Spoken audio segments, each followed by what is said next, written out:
Hello everyone, আসসালামু আলাইকুম। সবাই কেমন আছেন? অনেকদিন পর আবার আরেকটা ভিডিও নিয়ে চলে আসলাম আপনাদের সামনে। আসলে এই কদিন বেশ বিজি ছিলাম দুই মেয়েকে নিয়ে। যাই হোক, আজকে সকাল সকাল আমার বড় বড় মেয়েকে নিয়ে চলে আসলাম বাংলাদেশ শিশু একাডেমিতে।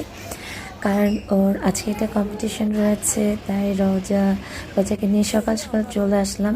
এটা হচ্ছে মার্কস অলরাউন্ডের সেকেন্ড রাউন্ডে।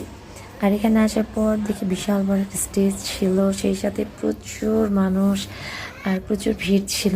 আর রাজা প্রথমে এসে স্টেজে উঠে গেল এবং সেই সাথে কিছু, যেহেতু স্টেজে দাঁড়িয়েছিল তাই ভাবলাম যে কিছু ছবি তুলে নিই। আর রাজা খুব সুন্দর করে দাঁড়িয়েছিল। তারপর ছবি তোলার পর মা মেয়ে অনেকক্ষণ ধরে অপেক্ষা করছিলাম যে নাচের কম্পিটিশনটা কখন শুরু হবে, রজাকে ডাকবে। যাই হোক, এর কিছুক্ষণ পরেই রজাদের মানে নাচের প্রোগ্রাম যারা করবে তাদের ডাকলো। ডাকার পর সবাই একে একে নিচে যাচ্ছিল।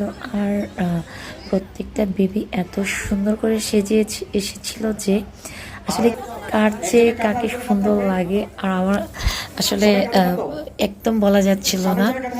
আসলে আমাকে তো প্রত্যেকে সাজ বলেন, যা ছিল সব এভরিথিং ভালো লাগছিল। আসলে এক কথায় সবাইকে এত সুন্দর লাগছিল, আসলে সেটা ভাষায় আমি প্রকাশ করতে পারবো না। ছোটরা সাজলে এমনি ভালো লাগে। তারপর কম্পিটিশন শেষে ওরা অনেকক্ষণ খেলাধুলা করলো। খেলাধুলার পর বাসায় চলে